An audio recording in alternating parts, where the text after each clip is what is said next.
Amén. Amén. Testing, testing. 1, 2, 3. Uno. ¿Se oye? Ah, bueno.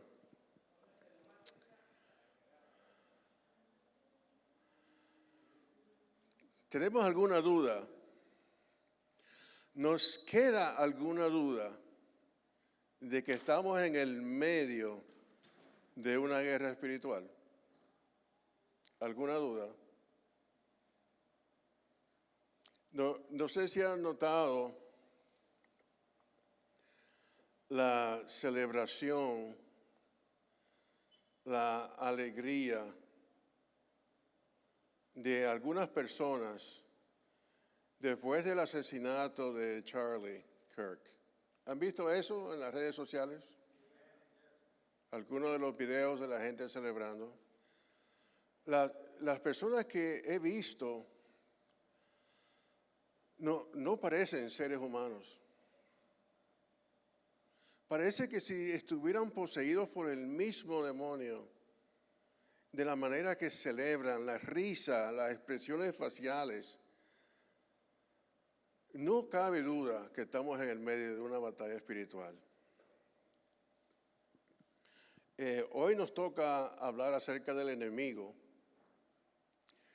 y cómo el enemigo hace guerra contra nosotros. ¿Sí? Ese es el tema de hoy.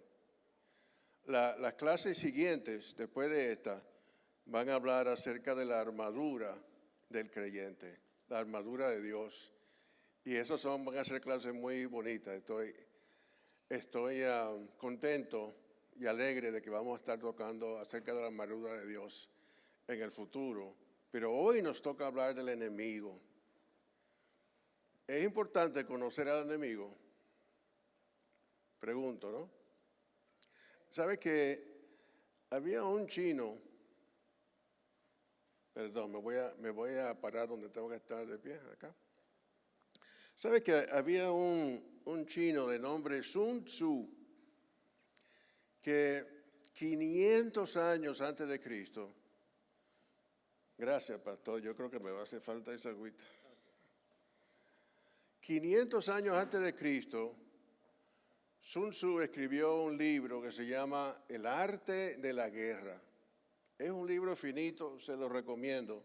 De hecho, es un libro que lo recomiendan inclusive para la gente, para los empresarios. No solamente es un buen libro para los estrategas militares, también es tremendo libro para un empresario, porque tiene muchos consejos que se aplican no solamente a la guerra, sino cómo trabajar, cómo batallar con una competencia, por decir, ¿no?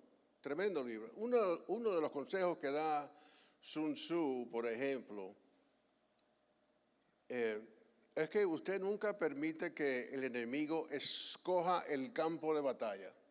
Jamás. El campo de batalla lo tiene que escoger usted, porque en eso hay ventaja. Otro consejo de Sun Tzu era que usted nunca ataca al enemigo de frente. Usted le hace pensar que el ataque viene de la izquierda y después lo ataca por la derecha, ¿no? Eso lo hizo el general Schwarzkopf cuando Estados Unidos tuvo una guerra, la primera vez que tuvieron una guerra con Irak. Aquella guerra le llamaban Operación Tormenta del Desierto. Le hizo pensar a Saddam Hussein que iban a atacar por el mar. Mucho ruido, mucho escándalo por el mar y lo atacaron por detrás. Un ejemplo clásico de Sun Tzu. Entonces, por eso es importante para nosotros conocer al enemigo. El último consejo que le voy a decir de Sun Tzu fue este: conoce a tu enemigo y conócete a ti mismo. Fueron dos consejos. Además de todos los otros consejos que dio, eso me pareció un consejo muy importante. Conócete a ti mismo y conoce tu enemigo. Y la Biblia habla con lujo de detalles acerca del enemigo. con mucho detalle acerca del enemigo. ¿Sí? Quisiera que nos pusiéramos de pie un momento, como tenemos costumbre, y leamos un solo versículo bien corto, que es Primera de Tesalonicenses 2:18. Primera de Tesalonicenses, primera carta de Pablo a los Tesalonicenses, capítulo 2, versículo 18.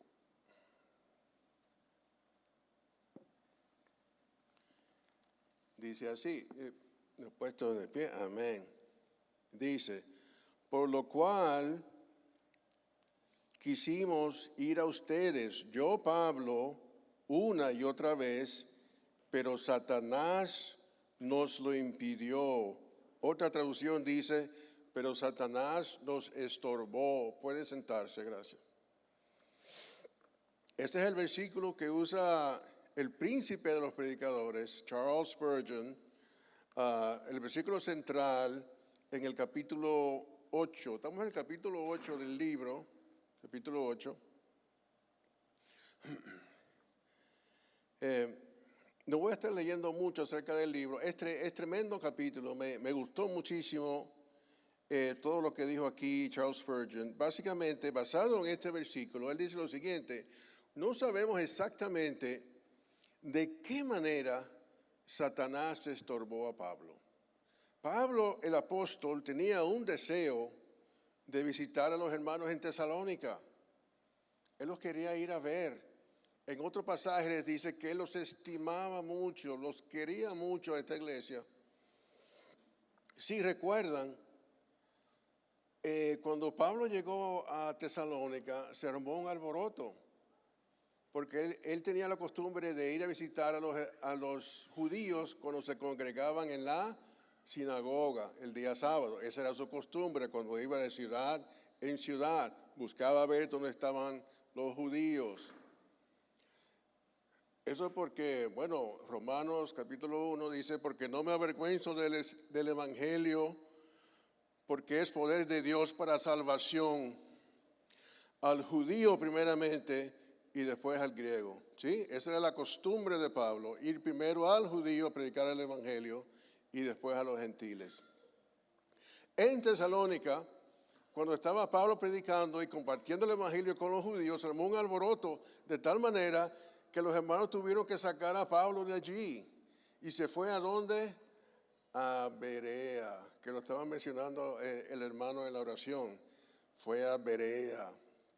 Entonces, en ese ambiente, después que Pablo predica, se convierte en algunas personas, él está en otro sitio y le escribe a los tesalonicenses y le dice que tiene un deseo de ir a verlos. Era una nueva iglesia, una iglesia joven. Él quería ir a discipular, a enseñar. Pero dice que Satanás me estorbó. Entonces, Charles Spurgeon en este capítulo, él dice que, bueno, no sabemos exactamente cómo fue estorbado el apóstol. Pero él pone varias teorías. Quizás se armó alguna herejía en otro lugar y el apóstol tuvo que ir a trabajar con eso. Quizás hubo una división en otro lugar y el apóstol tuvo que trabajar con eso y no pudo ir a Tesalónica. O tal vez hubo una persecución. Son las tres teorías que tiene Charles Spurgeon acerca de exactamente cómo fue que Satanás lo estorbó. Eso es básicamente el capítulo.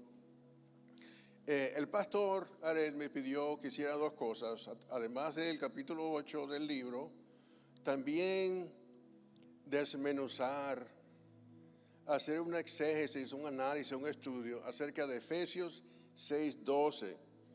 Así que me voy a pasar a la primera parte hablando de Efesios 6:12 y después al final vamos a regresar al libro para estudiar esas diversas armas, esas diversas estrategias, maquinaciones del enemigo. ¿Sí?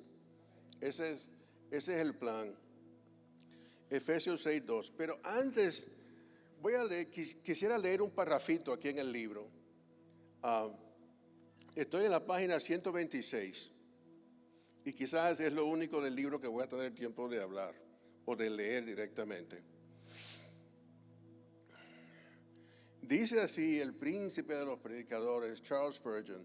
Estoy en la página 126 del libro. Dice él, como en la mitad del primer párrafo. Dice, el Señor y Maestro ha vencido. Véale delante de usted.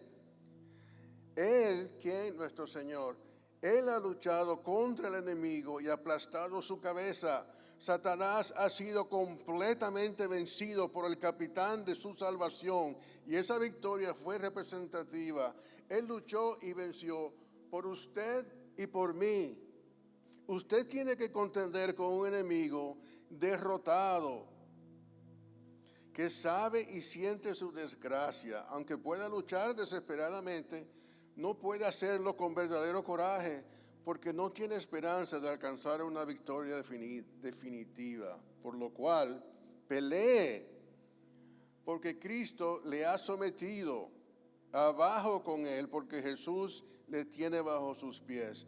El triunfo es suyo, porque el capitán ha triunfado antes que usted. Tremendo. O sea, como dice él, estamos venciendo contra un enemigo que ya sabe su fin. Sabemos que los demonios conocen la palabra de Dios, los demonios creen y tiemblan, dice Santiago.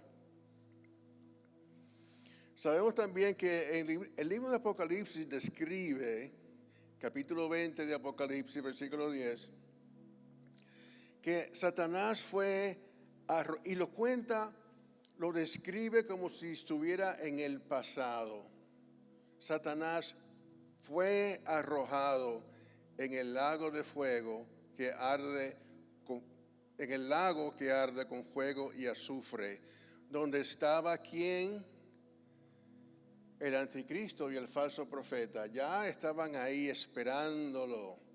Fueron los primeros en entrar en el lago de fuego. La Biblia dice que fue arrojado Satanás. Hay algunas palabras que me gustan de México, y es aventar.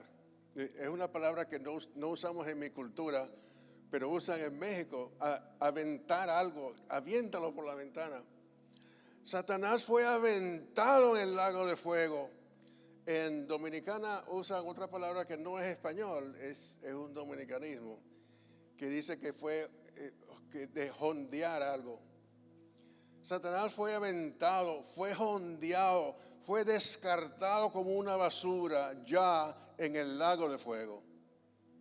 Entonces, antes de meterme a estudiar todo esto, quiero que estudiemos la Biblia y todos estos pasajes que hablan acerca del enemigo con la conciencia de que eso que describe Apocalipsis capítulo 20 ya es un hecho. Ya en la presencia eterna de Dios ya es un hecho. ¿Ok? Ese es el tipo de enemigo que estamos luchando. Nuestra iglesia va a ser victoriosa. La novia está preparando su vestido para la cena de las bodas del Cordero. La Biblia dice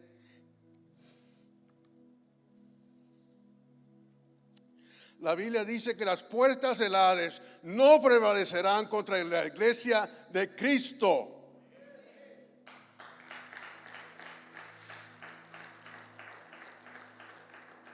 Aleluya. Ok.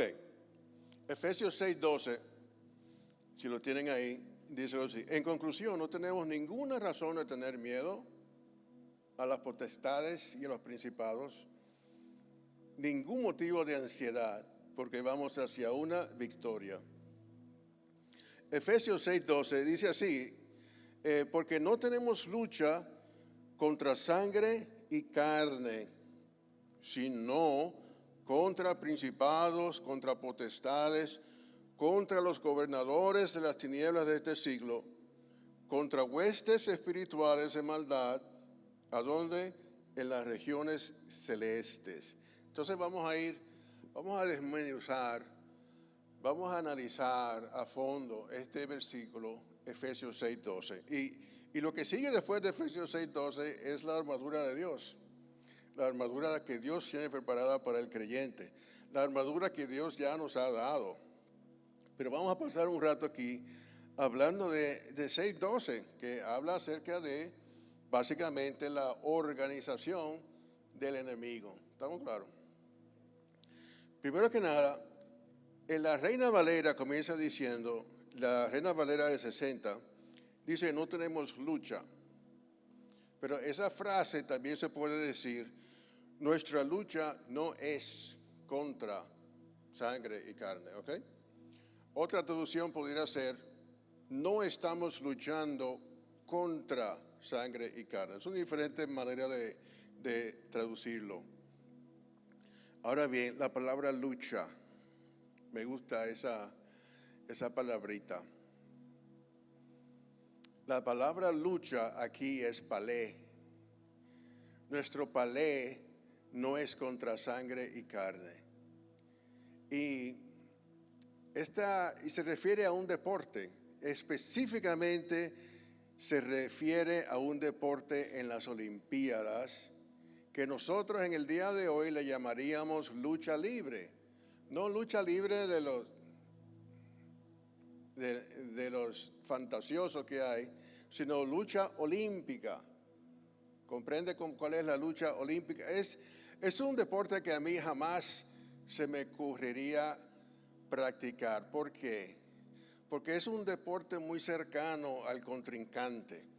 Estás encima del contrincante, tratando de hacer ¿qué? De echarlo al suelo y sujetarlo ahí. Aquí en la espalda tenemos dos huesos, ¿no? Que se llaman los omóplatos. Dos, y parecen como un plato, ¿no? Son flat. Dos huesos que tenemos aquí en la espalda. El propósito del palé era tener al enemigo en el suelo con esos dos huesos pegados contra el suelo. Hasta ahí, ¿me siguen hasta ahí? Ese era el propósito.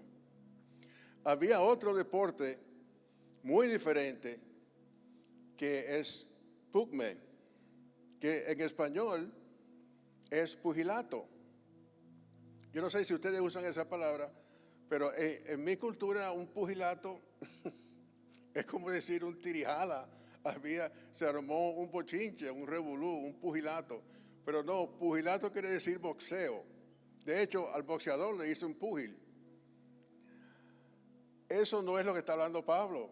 Pablo está hablando de palé, no de pugilato. ¿Comprende? El pugilato en las Olimpiadas griegas era un deporte en el cual, bueno, parecido al boxeo en el día de hoy, con la diferencia que los boxeadores de hoy se ponen unos guantes que absorben un poco el impacto del puño, ¿no?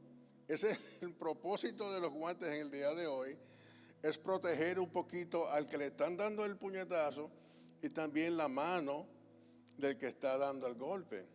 En aquel tiempo no. En las Olimpiadas griegas se amarraban correas en los puños y en esas correas de piel le ponían pedacitos de metal con tal de que el golpe fuera más fuerte todavía. De hecho, el golpe máximo en el pugilato era cuando le daban un golpe debajo del ojo. Todos los golpes en la cara por lo general aparentan peor de lo que son. La cara se hincha muy fácilmente, el golpe debajo del ojo era considerado peor.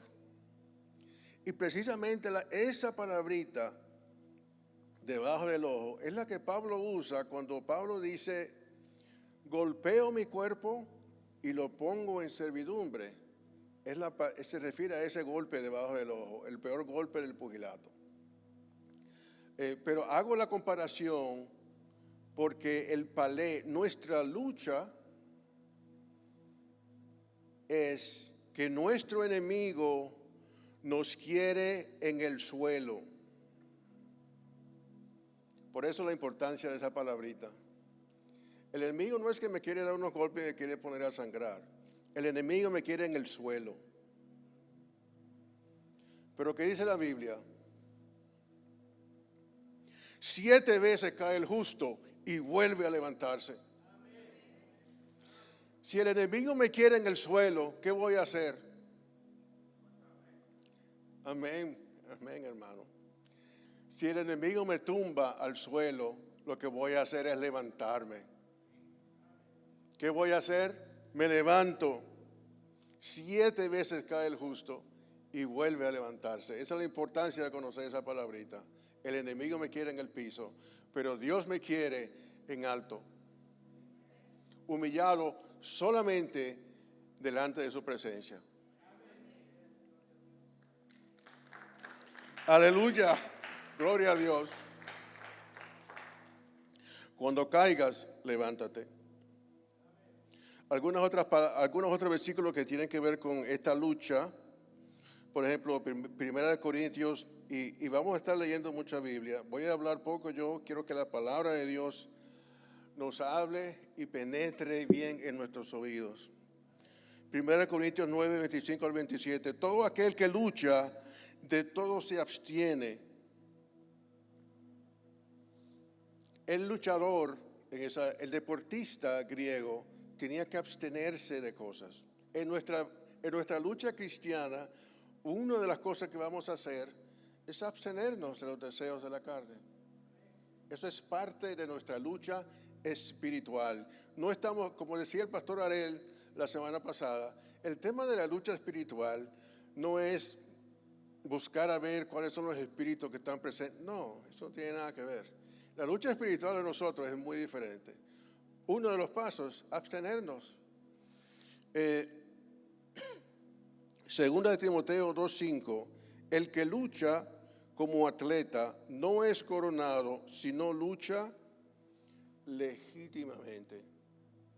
Ok, hay algunas cosas de las cuales me tengo que abstener y también tengo que tener presente que en nuestra lucha hay una manera legítima de hacer esa lucha.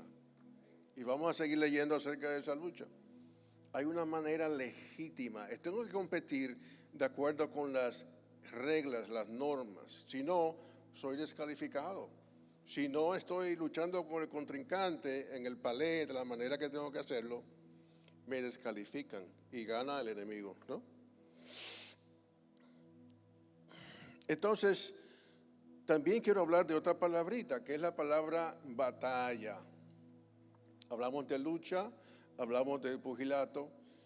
¿Y qué es esta batalla de esta guerra espiritual? La palabra es agón en el griego, ¿okay? Y el significado es muy parecido a cómo usamos la palabra batalla en el español. Significa batalla, conflicto o competencia o contienda. O sea que la palabra agón se puede usar con referencia a un deporte.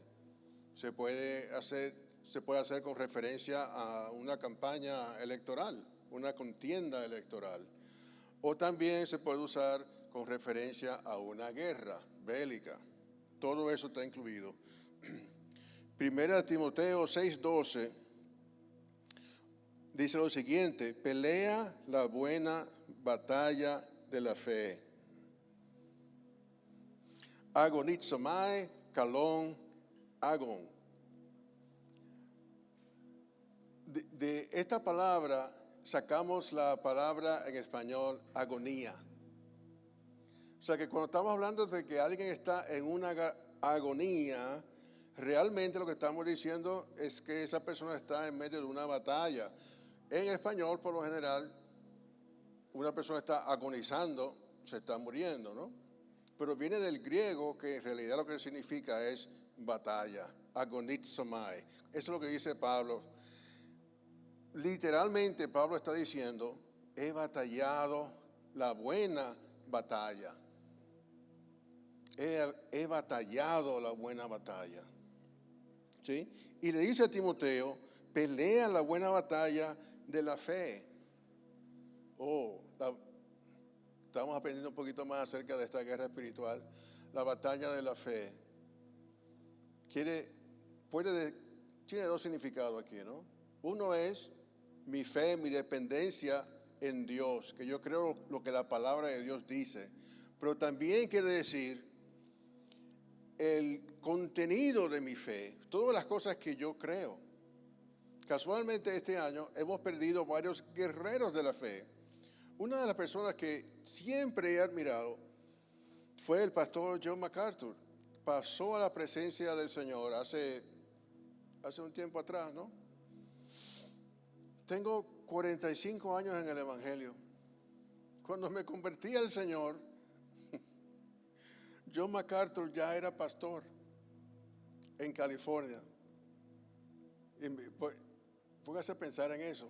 Creo que la vez pasada mencioné que uno de los consejos que le dio su papá a John MacArthur fue: quédate en un lugar. Y exactamente eso fue lo que hizo. Él se quedó en el mismo pueblo predicando el Evangelio por más de 50 años como pastor. Otro consejo que le dio su papá a él fue: predica la palabra. Si eres fiel a la palabra de Dios, Dios enviará ovejas a tu iglesia a escuchar y ser alimentadas por la palabra de Dios. Ese hombre era un guerrero de la fe.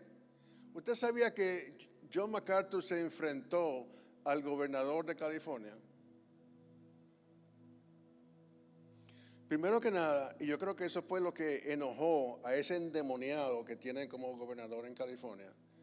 Primero que nada, ese caballero, que no voy a ni siquiera mencionar su nombre, fue alcalde de San Francisco, una de las ciudades más perversas que tiene este país.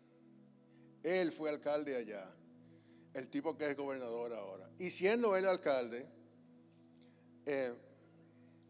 fue cuando la Suprema Corte de Justicia de este país tuvo la decisión de cambiar el significado de lo que es un matrimonio. Y no voy a decir mucho acerca del tema porque no quiero que le cierren el canal de YouTube aquí a la iglesia.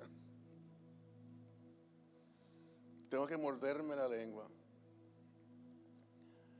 Pero en aquella ocasión, John MacArthur salió en televisión. Lo entrevistaron. De un lado estaba John MacArthur y de otro lado estaba el alcalde de San Francisco en ese momento. Se enfrentó delante de él y le preguntó: ¿usted cree lo que dice la Biblia? ¿Usted cree que la Biblia es palabra de Dios?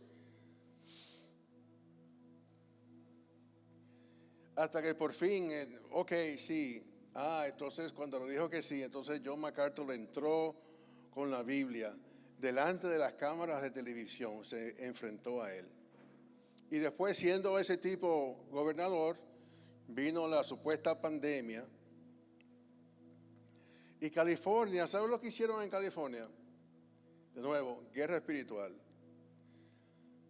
Los gobernantes de California decidieron que los dispensarios de marihuana se deberían mantener abiertos porque era muy importante. Dispensarios de marihuana. Y las tiendas que vendían alcohol deberían permanecer abiertas, pero las iglesias había que cerrarlas, y John MacArthur se enfrentó en contra de ese gobernador. Eso es un guerrero espiritual. Agonizomai. Yo batallo la buena batalla. Al final de su vida, el apóstol Pablo dijo: yo he peleado la buena batalla. Señores, tenemos una batalla por ideas, por doctrinas, una batalla en contra del odio. Déjeme decirle algo: en el mundo, en el día de hoy, hay mucho odio. El mundo odia al Hijo de Dios. Usted puede hablar de Buda en una conversación, de Mahoma, de Zoroastro. Usted puede hablar de cualquier cosa. Usted menciona a Cristo, hay una espada, hay una división. Ahí no, porque a los demonios no les gusta que mencionen a Cristo. Eso es una batalla espiritual. Hay odio en contra de la iglesia. Hay odio en contra de la predicación de la palabra. Solamente tiene que ver cómo, o sea, yo no sé si han visto los videos de cómo la gente reacciona cuando le predican la palabra de Dios a algunas personas. Se nota el odio. Y termino diciendo, hay odio en contra de Israel. Solamente mire cómo se portan los individuos de Hamás. ¿Qué hicieron en contra de los judíos? Y cómo, mire sus protestas, a ver, qué tipo de personas son. Y dígame si no están llenos de demonios. Los endemoniados en los evangelios eran muy diferentes. Tenían fuerza, rompían cadenas, echaban a un muchacho en el fuego o en el agua, diferentes cosas. En el día de hoy hay, créame, hay demonios. Ya no hacen lo que hacían antes. Ahora están batallando por tu mente. Una de las cosas que me ha impresionado a mí es ver cristianos, personas que profesan la fe, y después resulta que tienen un hijo, una hija, un pariente, y voy a ser el primero que voy a confesar aquí delante de ustedes, en la familia mía hay varias personas que son gays, más de uno, abundan los gays, siguen siendo mis parientes, pero yo trazo la línea.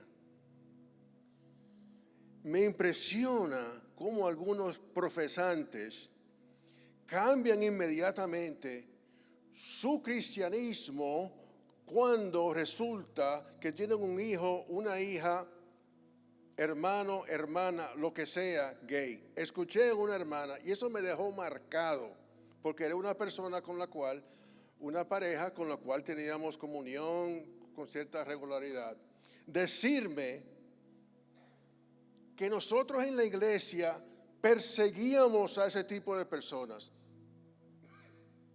que éramos nosotros en la iglesia los que acosábamos a esa gente. Le pregunté, ¿de qué lado estás?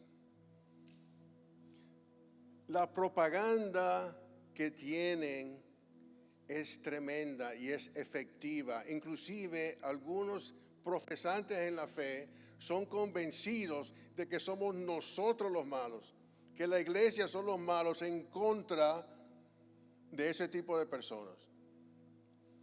Ese es el tipo de batalla que estamos luchando. Pablo dice, yo he peleado la buena batalla, he acabado la carrera, he guardado la fe. Mi fe, dice Pablo, en otras palabras, la fe de Pablo no cambió.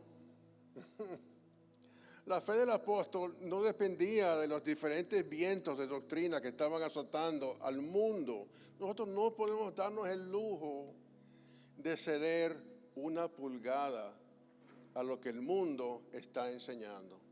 El mundo allá, nosotros acá.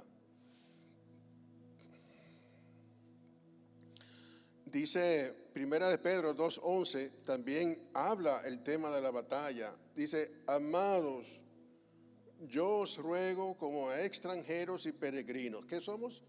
Extranjeros y peregrinos. Somos extranjeros y peregrinos dos veces. Somos extranjeros y peregrinos en la vida real y también somos extranjeros y peregrinos de una manera espiritual. Os ruego como extranjeros y peregrinos que os abstengáis de los deseos carnales que batallan contra el alma. La batalla espiritual, estos deseos están ¿a dónde? Dentro de nosotros, batallando. Estos deseos están adentro, batallando. Tenemos que hacerle frente, están batallando contra el alma. Pero es una batalla que al final vamos a tener victoria. Y esa victoria, nuestra victoria, está basada en esta dependencia que tenemos con el Señor, ¿no? En Proverbios dice, Proverbios 21:31, el caballo, y quizás se saben el versículo, es un buen versículo para memorizar, 21:31, el caballo se alista para la batalla. Se lo sabe, ¿no? El caballo se alista para la batalla, pero la victoria la da Dios, la da Jehová. Zacarías también es otro pasaje tremendo. Dice, esta es la palabra de Jehová a Zorobabel, que dice, no con ejército ni con fuerza, sino con mi espíritu, ha dicho Jehová de los ejércitos. Ok, entonces dice Efesios 6:12, volviendo a ese pasaje, nuestra lucha no es contra sangre y carne. Ok, entonces quiero que quede claro que sangre y carne se refiere a los seres humanos.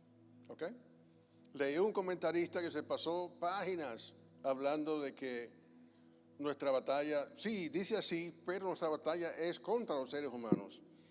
Dios mío, eso está más claro que el agua. Nuestra lucha no es contra sangre y carne. ¿Ok? No es contra... ¿Qué quiere decir eso? Quiere decir que cuando una persona se burla de ti, cuando una persona te insulta, cuando una persona te hace daño, no es la persona. Lo que veo con mis ojos es una persona. Pero nuestra batalla no es contra esa persona. Mi batalla, primero que nada, es con armas espirituales.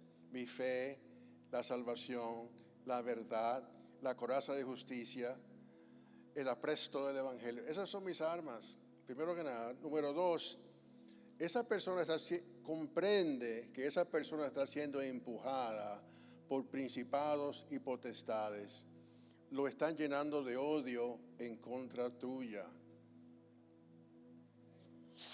Cuando el Señor le dice al apóstol Pedro, un momento después que le había dicho, bienaventurado eres Simón Bar-Jona, bienaventurado eres Simón, hijo de Jonás, porque no te lo ha revelado sangre y carne, sino mi Padre que está en los cielos. Un momento después que le dijo eso, el Señor le dijo a Pedro, apártate de mí, Satanás. En parte, porque nuestro Señor podía ver que quien estaba influenciando a Pedro era Satanás. Detrás de él estaba ahí Satanás influenciando, ¿no? Entonces, nuestra lucha no es contra esa persona. Honestamente, un individuo le dio un balazo, por ejemplo, a Charlie Kirk. Estoy seguro que si Charlie estuviera vivo, lo hubiera perdonado. Porque ese era el tipo de persona que era. Porque él comprende que ese odio que tenía ese caballero no venía de él, venía de todo un movimiento satánico que tenemos en el mundo en el día de hoy. Eso es lo que estaba empujando a ese muchacho a cometer un crimen como ese. ¿Sí? Eso es lo que quiere decir que nuestra lucha no es contra sangre y carne. Ok. Quiero ir a otro pasaje que me parece sumamente, y casualmente lo estábamos leyendo. En mi casa estamos pasando por el libro de Josué, nuestra lectura de pareja.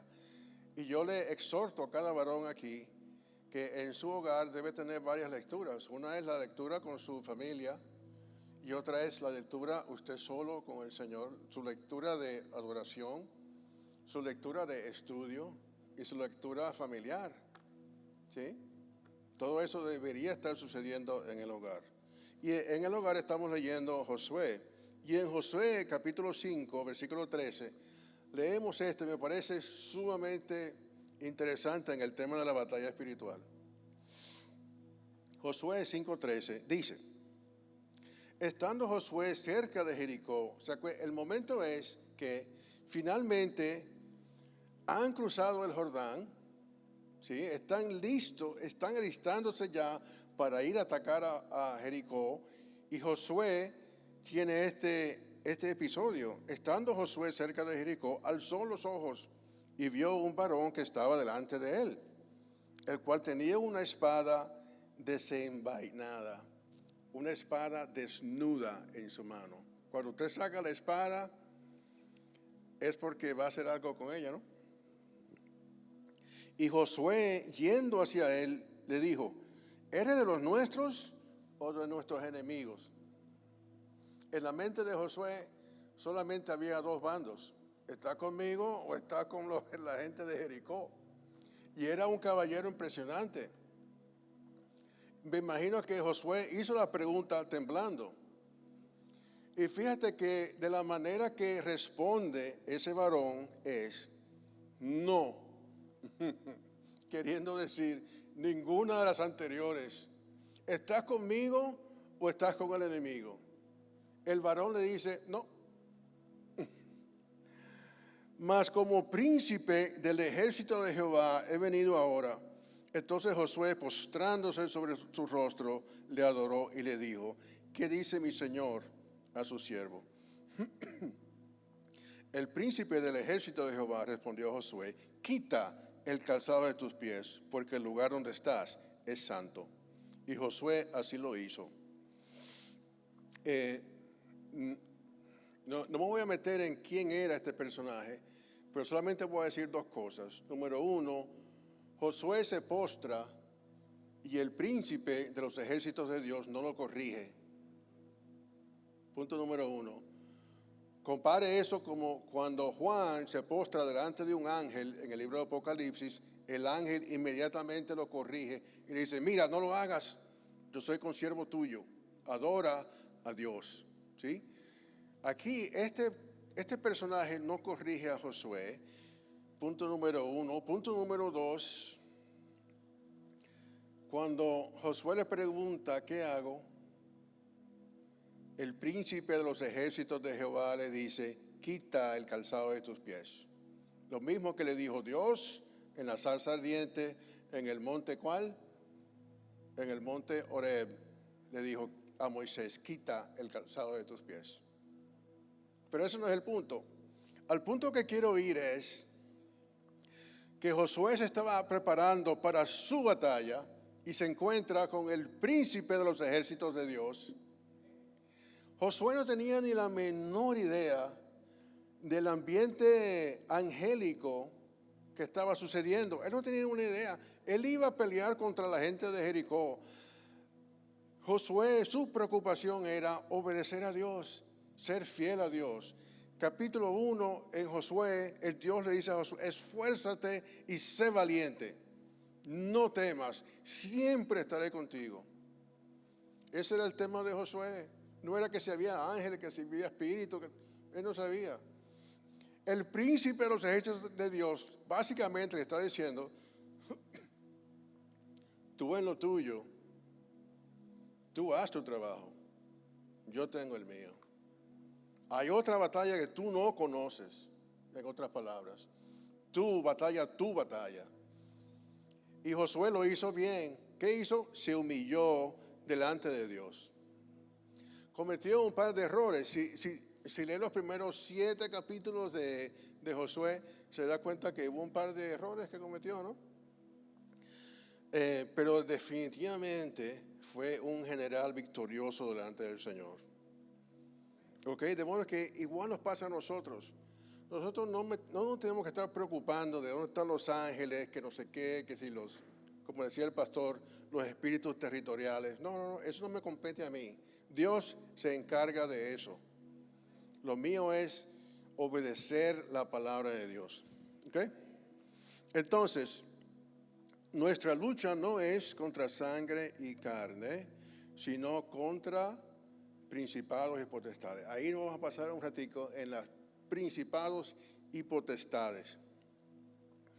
Y quiero regresar al libro de Daniel, capítulo 10, que el pastor comenzó a hablar un poquito acerca de eso. Principados, la Biblia usa la palabra arcón, es un príncipe, es un arcón, un gobernante, alguien importante, ¿no? Daniel capítulo 10 dice que, y es un capítulo hermoso, no es muy largo que digamos. De hecho, voy a ir directamente aquí a la Biblia a leer esto. Daniel capítulo 10, un capítulo cortito.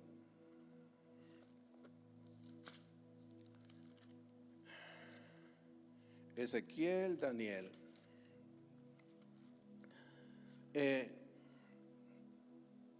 Por cierto, Daniel, ¿qué quiere decir? ¿Alguien sabe? Daniel. Daniel quiere decir Dios es mi juez. Miguel quiere decir, ¿quién como Dios? Gabriel quiere decir, el fuerte de Dios. Samuel quiere decir, hay dos versiones, llamado por Dios o nombre de Dios, uno de los dos, ¿no? Rafael no está en la Biblia, pero Rafael quiere decir, Dios es mi sanador. Ok, entonces, y digo esto porque Daniel ya había sido visitado por Gabriel algunas veces, ¿no? Y tiene una conversación. O sea, Gabriel le da unas explicaciones a Daniel, ningún problema. Pero en el capítulo 10 se le presenta a Daniel un varón y Daniel básicamente se desmayó en la presencia de este varón. Dice, en el tercer año de Ciro, rey de Persia, fue revelada la palabra a Daniel, cuyo nombre era Belsasar. La palabra era verídica y el conflicto grande. Comprendió la palabra y tuvo entendimiento de la visión. Ok. En aquellos días yo, Daniel, estaba de duelo durante 3 semanas. Otra traducción dice, estuve afligido 3 semanas. ¿Cuánto tiempo? 3 semanas. No comí manjares delicados, ni carne ni vino entraron en mi boca, ni me ungí con aceite hasta que se cumplieron 3 semanas. Ok. En el 24 del mes primero estaba yo a la orilla del gran río Tigris. Otra traducción dice, y de aquel. Entonces alcé mis ojos y miré, y he aquí un hombre vestido de lino, cuyos lomos estaban ceñidos con oro de Ufaz. Ok, ropa de lino, oro de Ufaz. Su cuerpo era como crisólito. El crisólito es una piedra que tiene un color verde, ok. Dice que el cuerpo de este individuo, este varón, era como verde. Y su rostro como el aspecto del relámpago. Así era la cara de este varón. Sus ojos como antorchas de fuego, y sus brazos y sus piernas como bronce bruñido, y el sonido de sus palabras como el estruendo de una multitud. Entonces Daniel describe que cuando vio a ese personaje, básicamente se cayó al suelo, se desmayó. Quiero pasar al versículo 11. Y me dijo, Daniel, hombre muy amado, presta atención a las palabras que te hablaré. Ponte de pie, porque a ti he sido enviado ahora. Versículo 12. Daniel, no temas, porque tus palabras han sido oídas desde el primer día que dedicaste tu corazón a entender y a humillarte en presencia de tu Dios. Yo he venido a causa de tus palabras. El príncipe del reino de Persia se me opuso ¿por cuántos días? 21 días. ¿Eso viene siendo cuántas semanas? 3 semanas. La Biblia no dice nada por casualidad, ¿eh? Pero he aquí que Miguel, ¿qué quiere decir? ¿Quién como Dios? He aquí que Miguel, uno de los principales príncipes, vino para ayudarme y quedé allí con los reyes de Persia. Quiero pasar entonces al versículo 19. Y me dijo, hombre muy amado, no temas, la paz sea contigo. En otras palabras, este varón le dijo a Daniel, shalom, shalom. Esfuérzate y sé valiente. Y finalmente el versículo 20. Y dijo, ¿sabes por qué he venido a ti?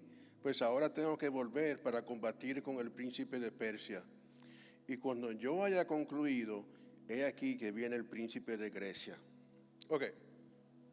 Quería meterme un poquito más profundamente, porque la Biblia dice entonces en Efesios 6:12, que nuestra lucha no es contra sangre y carne, sino contra principados y potestades. Y aquí se encuentra Daniel en esta visión. Punto número 1. Daniel ni siquiera sabía de la existencia del príncipe de Persia o de Grecia. Si este varón, que no dice cuál es su nombre, ¿verdad? No, aquí no dice cómo se llama. Si este varón, no le dice a Daniel que esos príncipes existen, Daniel no lo hubiera sabido. Él no tenía un enfrentamiento directo contra esas autoridades. Eso es otra liga. Señores, Daniel se desmayó delante de la presencia de este varón. ¿Sí? Este varón, así tan impresionante, con la cara de relámpago, los ojos como fuego, los brazos como bronce, delante del cual Daniel se desmayó, no pudo luchar contra el príncipe de Persia solo. Ahora imagínate, si ese era ese caballero, ¿cómo sería el príncipe de Persia entonces? ¿De qué estamos hablando? Pero llega Miguel y derrota al príncipe de Persia. Entonces, espérate un momento. Entonces, ¿cómo era Miguel? ¿Comprende? Eso es otra liga. Daniel no estaba envuelto en esa. Eso es una guerra angelical. Daniel, ¿qué era lo que estaba haciendo Daniel? Y da testimonio, no Daniel, da testimonio el mensajero. El día que te humillaste delante de Dios, que dispusiste tu corazón a entender, ese día fui yo enviado. La batalla de Daniel estaba basada ¿en qué? En la oración, en humillarse delante de Dios y disponer su corazón ¿a qué? A entender la palabra de Dios. Aquí está la guerra espiritual de nosotros. Ahí está. La oración, parte, ¿no? Porque después vamos a estudiar la armadura del creyente. La oración, humillarse delante de Dios y entender la palabra de Dios. Eso nos va a dar la victoria en esta batalla. De modo que esa guerra angelical sí tiene una influencia en lo que está pasando, pero nosotros no lo estamos viendo. Nosotros lo que vemos es el odio, lo que la sangre y carne está haciendo, eso es lo que estamos viendo. Pero detrás de ellos hay una guerra angelical que es invisible para nosotros. Solamente es la única vez en toda la Biblia que se menciona un pasaje semejante, una visión que ha tenido Daniel. Junto con la visión de Josué, para mí la enseñanza es, nosotros en nuestra batalla, los ángeles en la suya. Eso es otra liga. ¿Alguna vez te han dicho, muchacho, tú no estás en esa liga? ¿Alguna vez le han dicho así? Esa no es tu liga. En baloncesto o en lo que sea. Nosotros en nuestra liga, la Biblia nos dice claramente cuál es nuestra batalla espiritual. Absteneos de los deseos de la carne. Echa mano de la vida eterna. La batalla de la fe. Esa es nuestra batalla espiritual. Ok. Yo creo que ya le dimos bastante, pero entonces nos puede quedar la duda, ¿no? Eso de que había un príncipe en Persia y uno en Grecia, ¿eso quiere decir que cada uno de los gobiernos del mundo tiene algún príncipe de las tinieblas allá adentro? Es posible, yo no sé, pero es posible que la Casa Blanca esté lleno de principados de tinieblas. Es posible que la Plaza Roja en Moscú, creo que en Venezuela hay un sitio que le dicen Miraflores, donde está el gobierno. En otros países, pues, sería el Palacio Nacional. ¿Habrá espíritus de tinieblas en esos lugares? Yo creo que sí. Me excusan los colombianos, pero cuando miro a Petro, actual presidente de Colombia, me da la impresión de que el hombre está rodeado por espíritus de maldad, no por política, simplemente por la depravación del individuo, ¿no? El gobierno anterior que había aquí en Estados Unidos, me parece claro que había muchos espíritus de maldad ahí metidos. Quizás todavía están ahí, yo no sé. Pero en aquel momento, en esa presidencia, era obvio. Ok, entonces yo creo que ya pasamos bastante tiempo describiendo los principados y las potestades. Suficiente decir que hay toda una jerarquía de maldad. Pero ¿qué están haciendo? Están luchando directamente conmigo. ¿Tengo yo que estarme preocupando por luchar con esos principados y esas potestades? No, eso no es lo que Pablo está diciendo. Ellos están influenciando esa esfera de tinieblas, está influenciando el mundo y están afectando nuestra vida. Lo que vemos es la sangre y la carne, los seres humanos que nos están haciendo daño, la gente que odia a la iglesia. Pero tenemos que tener la visión espiritual de ver más allá de esas personas todos los principados y las potestades que los están empujando a ellos. Suficiente con eso. Voy a saltar toda la descripción. Hay toda una descripción acerca de el principal de los ángeles caídos, ¿no?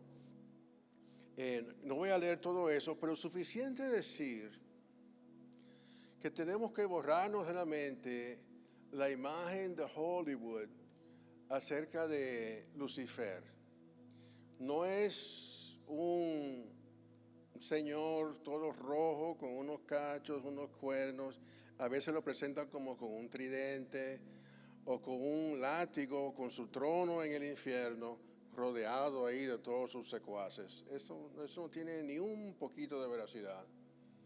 Lucifer, el enemigo, era un ángel muy hermoso. Si tienen tiempo, léanse la descripción. Bueno, rapidito, en Isaías 14 dice: ¿cómo caíste del cielo, oh lucero, hijo de la mañana? Cortado fuiste por tierra, tú que debilitabas a las naciones.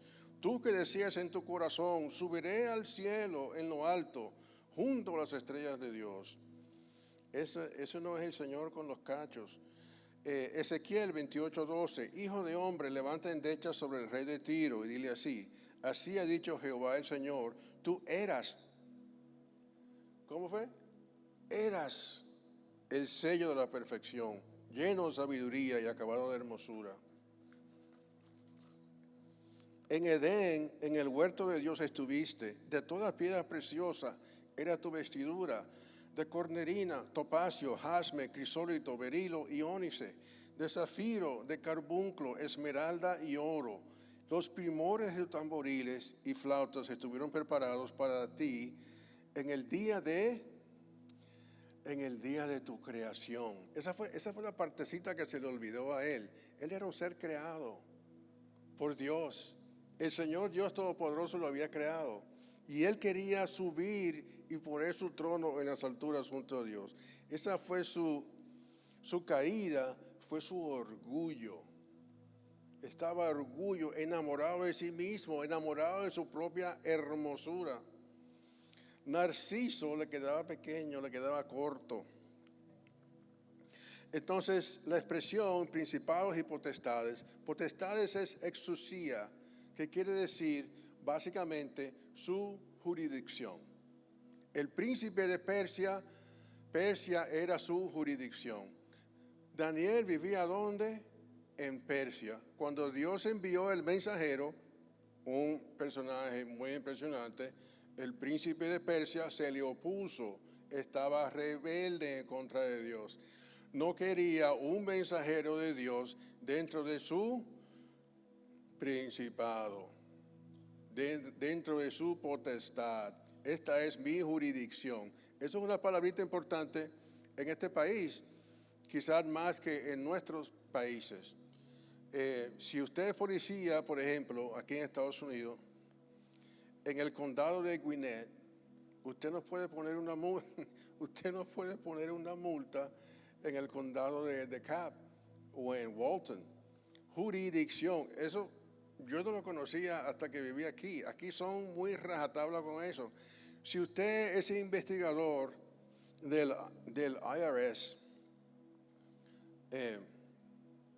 ¿cómo se dice? IRS viene siendo en español la oficina de impuestos, ¿no? Si usted trabaja para la oficina de impuestos, usted no tiene derecho a tener acceso a la información de inmigración. Eso es otra jurisdicción. Si usted pone multa de tránsito, usted no tiene derecho a pedirle papeles a una persona. Yo no ando en la calle con ningún papel. Yo ando con la licencia de manejar. El policía de tránsito, lo único que me pueden pedir es el registro del carro y la licencia de tránsito. Así funciona eso. La jurisdicción se respeta a manera rajatabla en este país, excepto este año. Este año en algunos sitios le han dado permiso a los policías de tránsito a pedir otros documentos. Entonces, la potestad es la jurisdicción, ¿okay? Los principados y las potestades, delante de un príncipe. Y fíjate que en Daniel dice que Miguel era uno de los principales príncipes. No solamente era un príncipe, era uno de los principales príncipes, Miguel. De modo que los ángeles buenos tienen su jerarquía y los ángeles malos tienen su jerarquía. En otro pasaje se le llama a Miguel el arcángel. El único personaje que se usa ese título es con Miguel. Yo no sé si hay más de un arcángel. El rapto, por ejemplo, en Tesalonicenses dice que será con voz de arcángel. Wow. Yo no sé si eso quiere decir que Miguel es el que va a dar el grito. Ahora es el rapto. Y dice voz de arcángel y trompeta de Dios. ¿Sí? Es la única persona que se menciona como un... Bueno. Entonces, ya se me está acabando el tiempo. Voy a tener que brincar como 3 páginas aquí.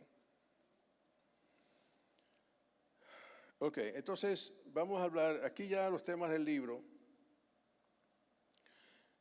¿Cuáles son las estrategias del enemigo en los 15 minutos que me quedan? Entonces, el príncipe de los predicadores, Charles Spurgeon, cuando Pablo dice que Satanás me estorbó, Satanás me lo impidió, dice que él especula, ¿no? Que los temas aquí puede haber sido herejía, divisiones o persecución. Son como 3 herramientas, 3 armas que usa el enemigo con cierta frecuencia. Podemos hablar de la persecución primero. Segunda de Timoteo 3:12. También es un versículo que deberíamos saber de memoria. Todos los que quieran vivir piadosamente en Cristo Jesús padecerán persecución. Es una sentencia, es una aseveración que hace el apóstol Pablo sin dejar ningún. Usted es cristiano, usted quiere vivir piadosamente en Cristo Jesús, usted va a padecer persecución. Pregunta, me pongo también en la pregunta, ¿hemos padecido persecución en algún momento? ¿Está viviendo piadosamente? Usted va a padecer persecución. Quizás no nos van a arrojar, todavía no me han arrojado a un león. Como escuché a otro predicador hablando, dijo, hermano, si usted no lo han tratado de matar, no lo ha tirado a un león, no venga a estar lloriqueando que lo están persiguiendo. Decía un predicador. Pero, con el perdón del pastor, hay otro tipo de persecución. O sea, hay cristianos que lo echan del empleo, que tienen que aguantar burlas. Los apóstoles en cierta ocasión fueron azotados porque no podían dejar de hablar acerca de Cristo. Y dice la Escritura en el libro de Hechos que se sintieron gozosos por haber sido considerados dignos de sufrir afrenta por el Evangelio. El cristiano va a padecer persecución. Juan 16:2 dice, os expulsarán de las sinagogas y aún viene la hora cuando cualquiera que os mate pensará que rinde servicio a Dios. A veces duele reconocerlo, pero a veces la persecución comienza en el hogar. Y quizás vamos a ver más de esto en el futuro, quizás ahora mismo no tanto. Mire, le voy a confesar algo, yo a veces siento envidia. Y alguna gente dice, no, yo lo que tengo es envidia de la buena. No, es envidia de la mala. A veces cuando veo una familia que el abuelo es evangélico, los hijos son evangélicos, los nietos son evangélicos, me da envidia. Yo quisiera haber tenido padres y abuelos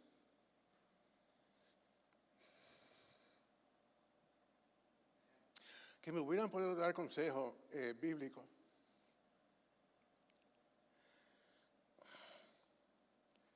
Hasta la fecha todavía estoy luchando, 45 años en el Evangelio. Mi esposa es testigo, todavía tratando de hablar con un padre inconverso que rehúsa, inclusive se burla del cristianismo.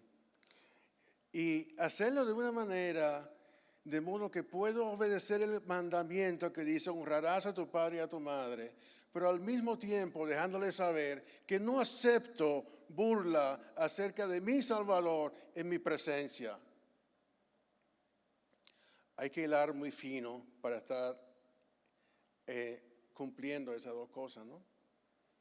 Y también tengo un hijo mayor que no es creyente. Estoy como un sándwich. Inconverso por aquí, inconverso por acá. Y me da envidia de la buena, envidia de la mala, cuando veo varias generaciones en una familia de creyentes. Pero gracias doy a Dios que tuvo misericordia de mí. Dice el Señor, Mateo 10:34, no penséis que he venido para traer paz a la tierra. No he venido para traer paz, sino espada, porque he venido para poner en disensión al hombre contra su padre.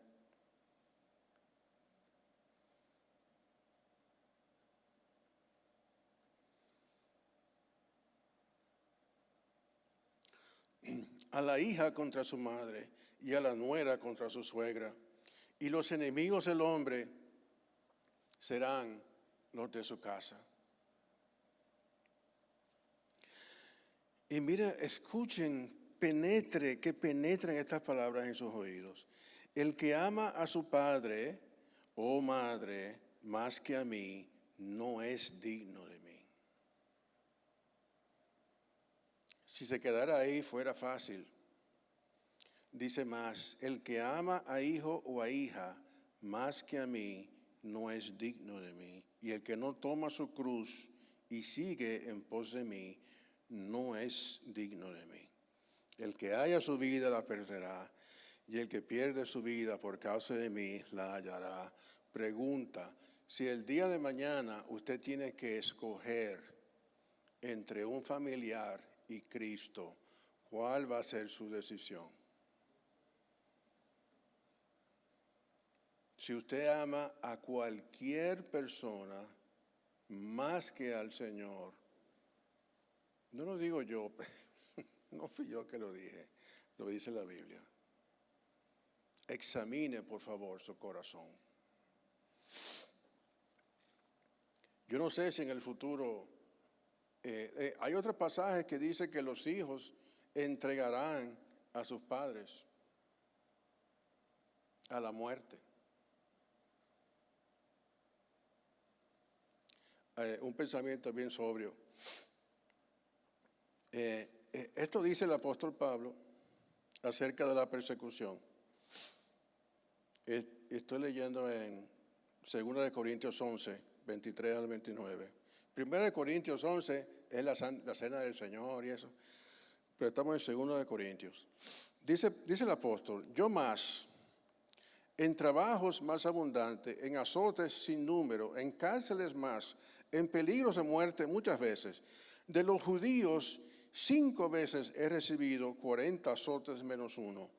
3 veces he sido azotado con varas, 1 vez apedreado, 3 veces he padecido un naufragio, una noche y un día he estado como un náufrago en alta mar, en caminos muchas veces, en peligros de ríos, peligros de ladrones, peligros de la determinación, peligros de los gentiles, peligros en la ciudad, peligros en el desierto, peligros en el mar, peligros entre falsos hermanos, en trabajo, en fatiga, muchos desvelos, en hambre y sed, en muchos ayunos, en frío y en desnudez. Esa es la vida. Cuando usted lea o vea a un predicador diciendo que conviértete a Cristo, todo va a ser color de rosa, la vida cristiana es solamente bendición. Léale este pasaje.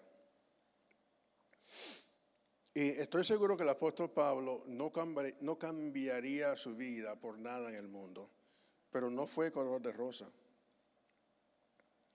Y dice, versículo 28, y además de otras cosas, lo que sobre mí se agolpa cada día, la preocupación por todas las iglesias.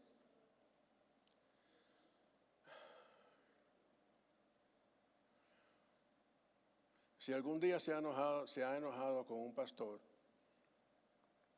piense en este pasaje.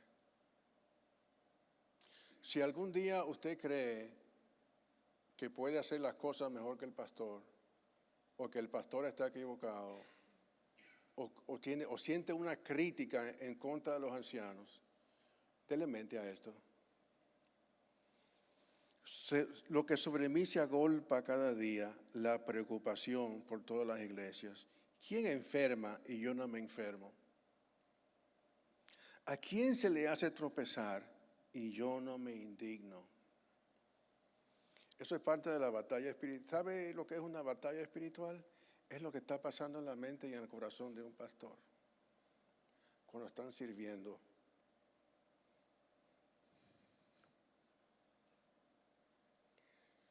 Y por bueno, en el tema de la persecución, entonces, como promedio, déjeme decirle algo, como promedio, 12 cristianos son asesinados diariamente, promedio, 12, por su fe. En un país que se llama Mozambique, que ahora mismo yo ni siquiera pudiera encontrar este país en el mapa, Mozambique, sé que está en África, pero no sé exactamente a dónde. Recientemente mataron a 9 cristianos por su fe, 9. En la DRC, en la República Democrática del Congo, entraron en una iglesia y en un solo ataque los musulmanes mataron a 70 cristianos, los decapitaron y quemaron la iglesia. ¿Ok? En Siria, solamente en lo que va de año, han matado 800 cristianos por su fe. En Egipto, ¿saben que los egipcios por un tiempo tuvo una mayoría cristiana? Egipto por un tiempo fue un país cristiano hasta que llegaron los musulmanes. En el día de hoy, estaba leyendo que matan a los cristianos y ni siquiera sale en las noticias. Es como que, bueno, mataron a un perro o algo así en la calle. Matan a un creyente, los cortan en pedacitos y le echan el cuerpo del creyente a los perros para que se lo coman. Y ni siquiera sale en las noticias en Egipto.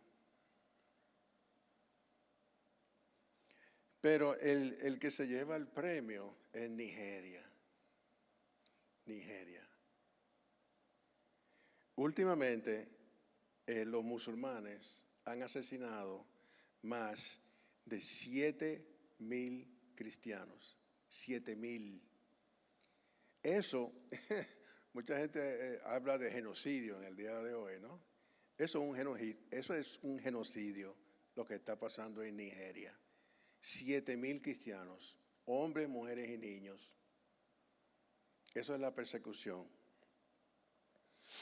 Pero eso es una de las armas del enemigo, ¿no? Hay muchas otras armas que está usando. Y también está el tema de las herejías. No voy a tener tiempo de hablar de las divisiones, que también es otra cosa que sucede en la iglesia con cierta frecuencia. El pastor Arel ha mencionado que en el pasado experimentó eso en una iglesia donde él era pastor, hubo una división. Sucede con cierta frecuencia, ¿no? Que hay divisiones, los hermanos. En cuanto al tema de la división, solamente voy a decir esto. Con mis ojos he visto algunas reuniones en otras iglesias, aquí no, donde hay una reunión de hermanos, diáconos, ancianos, etcétera, y hay alguien enojado. Hermano, mire, déjeme decirle algo. Si usted está en una reunión de la iglesia y usted está enojado, usted está en la carne. Debería pararse, excusarse y montarse en su carro e irse para la casa a orar. Le cuento otra anécdota de John MacArthur, verídico. Un día estaba él en una reunión con los ancianos de su iglesia y uno de los otros ancianos, le dijo a John MacArthur: usted dijo eso en la carne. Usted dijo eso en la carne. ¿Le dijeron a quién? A John MacArthur. ¿Sabe lo que hizo él? Se puso bravo. No, eso no era John MacArthur.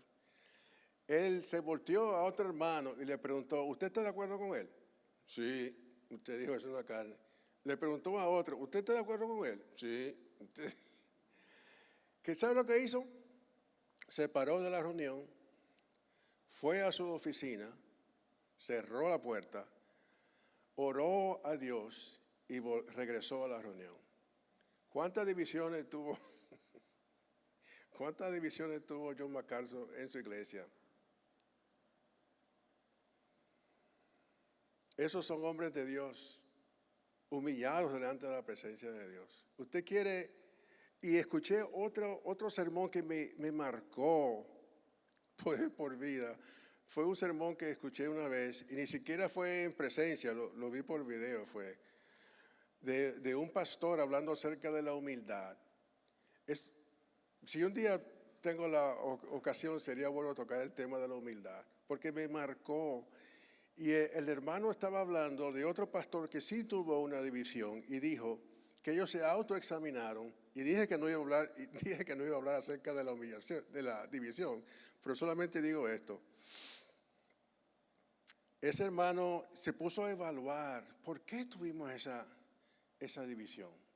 Se preguntaba, ¿no? Él mismo, ¿por qué pasó esto? Y decía él: teníamos discipulado, teníamos celo, teníamos conocimiento. Y fue toda una lista de cosas. Pero a lo último se preguntó: ¿había humildad? Y dijo: no, eso fue lo que nos faltó, humildad. Nosotros no tenemos mucho motivo para estar orgullosos. ¿Sabe lo que dice la Biblia? La Biblia dice que lo vil de este mundo escogió Dios para manifestar su gloria. Lo vil de este mundo escogió para avergonzar a los sabios y a los entendidos. No, la Biblia dice: no somos muchos sabios ni entendidos nosotros. No crea, wow, pero qué pieza se ha llevado el Señor, ¿no? A veces cuando veo el testimonio de alguien, me pregunto: oye, pero a esa persona le gustaba mucho la vida de antes, porque se pasa como mucho rato hablando de que yo antes era un bebedor, yo era pero lo dice como con cierto orgullo, ¿no?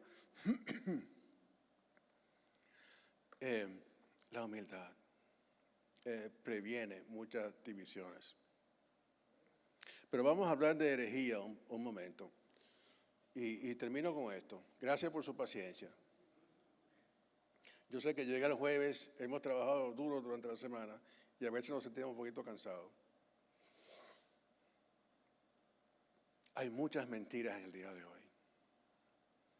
Por mucho tiempo, mire que yo me gradué de la universidad, por decirlo así, antes de que saliera el internet. Así tan viejo soy. Cuando yo estuve en la universidad, no había Google, Yo no podía, si tenía que investigar algo, yo no podía ir al telefonito y buscar en Google. Esa palabrita, ¿qué quiere decir? No, había que abrir un libro, un diccionario. Si yo quería saber cuántas veces aparece la palabra batalla en la Biblia, por ejemplo, tenía que ir a un libro que se llama La Concordancia. Y no había, buscarlo ahí en la Concordancia, ¿no? Y en aquel entonces había la idea de que cuando el Internet creciera, iba a haber tanta información que el mundo iba a mejorar por la cantidad de información que iba a haber. Íbamos a tener toda esta información a la mano y nos iba a hacer la familia más... se me olvida el español. Como decía otro caballero, no hablo inglés y se me olvida el español, me voy a quedar mudo. La gente pensaba que íbamos a tener toda la información aquí a la mano, ¿no? La realidad es otra, qué dura realidad. El Internet está lleno de mentiras, el Internet está lleno de basura, está lleno de corrupción. Para usted encontrar la verdad en el Internet, en los medios, tiene que buscar mucho. ¿Sabía que Google, usted sabe por qué Google, cómo hicieron ellos su dinero? ¿Cómo, verdad? Pregúntese, ¿cómo es posible que un search engine, que yo no tengo que pagar nada, cómo es posible que esa gente se hagan de dinero? Bueno, número uno, venden la información. Cuando usted, por ejemplo, tiene gripe y busca en Google cuál es la mejor medicina para la gripe, eso no desaparece, eso va a un database. De hecho, supuestamente pueden predecir cuándo va a ser la próxima pandemia, dicen ellos, basado en qué es lo que la gente está buscando en el Internet. Tengo fiebre, tengo esto. Facebook, lo mismo. ¿Cómo ganan dinero ellos? Si usted le paga a Google, la información suya, cuando usted hace un search, la información que usted quiere la pone más arribita. Y la información que no le conviene a algún político la ponen bien abajito. Y bueno, por una tarifa, yo hago lo que tú quieras con la información. Y usted, que está acostumbrado a encontrar las cosas rápidamente, cuando busca algo, usted va a mirar las primeras cosas que le salen en Google. No vas a ir a la página 15. Usted va a estar buscando, ya entienden cómo hace Google su dinero, ¿no? El mundo está lleno de mentira. ¿Qué tenemos que hacer? Ir a la palabra de Dios. ¿Qué dice Génesis 1:1? En el principio creó Dios los cielos y la tierra. Me tiene sin cuidado lo que los profesores, los inteligentes, los influenciadores, me tiene sin cuidado lo que la gente diga. En el principio creó Dios los cielos y la tierra. El planeta no tiene 4.5 billones de años de existencia. Lo siento. De hecho, científicamente es imposible. Solamente le doy un dato, y así como hay cantidades. Le doy un dato. El planeta tiene algo que se llama el campo magnético, ¿sí o no? Campo magnético. La brújula funciona solamente, y mire que los navegantes de hace 500 años no sabían nada acerca del campo magnético, pero sabían que si usaban la brújula siempre le iba a indicar el norte. La única razón que la brújula funciona es que el planeta tiene un campo magnético, ¿sí? El campo magnético se degrada, se está continuamente degradando a una velocidad que si el planeta tuviera no 4.5 billones de años, si el planeta tuviera 1 millón de años, ya no hubiera campo magnético. Punto, se acabó la conversación. El planeta no tiene 4.5 billones de años de existencia. Lo siento, en el principio creó Dios los cielos y la tierra. La creación la hizo en 6 días. No puedo dar mi brazo a torcer. Dios creó en 6 días todo lo que existe. ¿Y qué fue lo que yo estudié? Biología.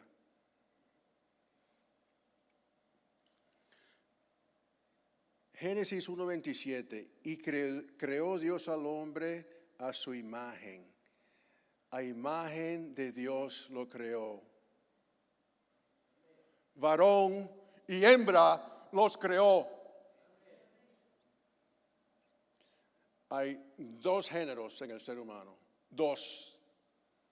Lo dice la palabra de Dios. Y mire, le voy a decir algo. A través de muchos años, siempre hubo esta enemistad entre la biología y la Biblia, ¿no? Por el tema de la evolución. Pero este es un tema donde la biología y la Biblia están 100% de acuerdo. Según la biología, la anatomía, la genética, la fisiología, la neurología, todas esas ramas de la ciencia, solamente hay 2 géneros. Mira, fíjate qué interesante. Completamente de acuerdo a lo que dice la palabra de Dios. Y seguimos en Génesis 2:24, el último versículo, lo prometo. Por tanto, dejará el hombre a su padre y a su madre. ¿Quién? El hombre dejará a su padre y a su madre. ¿Y se unirá a quién? Y se unirá a su mujer. Y será una sola carne. ¿Quién se casa con la mujer? El hombre. ¿El hombre se casa con quién? Con una mujer. Punto. El matrimonio fue establecido por Dios en la palabra. ¿Sabe que en una boda el papá entrega a la novia al altar, ¿no? El papá acompaña a la novia al altar.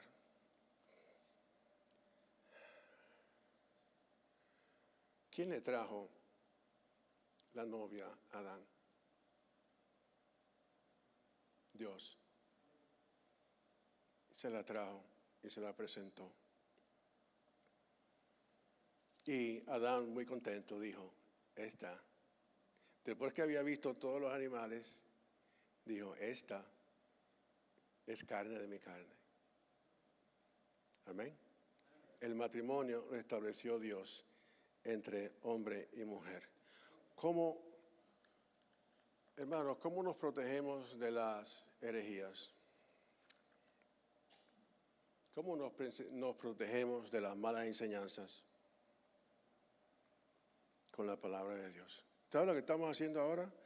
¿Sabe que enseñar, predicar y escuchar la palabra de Dios es parte de nuestra adoración a Dios? ¿Cómo funciona esto? Que se supone que el que está enseñando es una responsabilidad muy grande. Mi oración siempre será, yo no quiero decir nada que sea contrario a la palabra de Dios. Quiero que la palabra de Dios hable. ¿Y qué están haciendo ustedes? Están revisando su Biblia a ver si lo que están diciendo aquí detrás del púlpito es verdad. Les hablaba de Tesalónica y el hermano mencionó esto en la oración. Después que Pablo escapa de Tesalónica y va a Berea, dice el libro de los Hechos que los judíos de Berea eran más que nobles que los judíos de Tesalónica, porque cada día escudriñaban las escrituras a ver si lo que Pablo decía era así. Pablo estaba predicando con el Antiguo Testamento, le estaba mostrando que Cristo era el Mesías, y ellos estoy seguro que tiene que haber ido a Isaías capítulo 53. Ellos abrían sus rollos, sus escritos, sus profetas, a ver si era verdad. Hermano, le voy a decir una cosa. ¿Usted cree que yo dije algo erróneo? A mí me gustaría que me lo diga. Por favor, diga, muéstrame un día de esto. ¿Sabe cuál fue y de hecho, en cierta ocasión lo hice. Me invitaron un día en otra iglesia hace muchos años a dar una clase de escuela dominical. Lo primero que hice cuando llegué fue que le dije a los hermanos, por favor, abran su Biblia en Tobías capítulo 1. Créame, vi gente, después me dio pena haberlo hecho, había gente hojeando su Biblia. Después sentí vergüenza ajena. Yo pensé, caramba, no debía haberlo hecho. Pero ¿cómo se hace eso? Aprendí hace muchos años que la corrección se hace en privado. Las alabanzas se hacen en público. Esto es verdad en el trabajo, en la iglesia, en donde sea. Si usted quiere hablar de algo que yo dije, o quiere abundar, o no está de acuerdo con algo, amén. A mí me encanta la Biblia, me encanta hablar de la Biblia. Lo único que le digo es, si no está de acuerdo con algo que yo le dije, póngase el cinto y traiga su Biblia. ¿Sí? Uno de mis pasatiempos, la única red social que yo uso es X o Twitter. Y uno de mis pasatiempos es meterme ahí y hablar con gente que piensa distinto que yo. He hablado con católicos, con mormones, con reformados, con calvinistas, con arminianos y mencioné católicos, con lo que sea. Y me dicen una cosa y yo digo, pero ¿has considerado tal pasaje? Y cuando la persona es razonable y decente, me gusta hablar con ellos. Cuando se ponen enojados, se insultan, entonces corto la conversación, ¿no? No vale la pena. Pero es un pasatiempo mío hablar con gente que piensa diferente que yo. Armas del enemigo, las herejías, hay muchas más, créame, tenía 10 páginas, solamente hice como 5. Las herejías, las divisiones y la persecución son las armas que menciona aquí Charles Spurgeon, príncipe de los predicadores. Cuando este caballero se murió, por cierto, el funeral de Charles Spurgeon fue una cosa que cerraron. Él predicaba en la iglesia metropolitana, creo que se llamaba la iglesia metropolitana de Londres. Tuvieron que cerrar ese pedazo de la ciudad. La cantidad de gente que estuvieron presentes cuando le hicieron el funeral a este caballero. Bueno, se me pasó el tiempo. Gracias por su paciencia que han tenido conmigo. Dios les bendiga. Estamos en una batalla espiritual. No den su brazo a torcer. Sigan firmes y adelante en la batalla.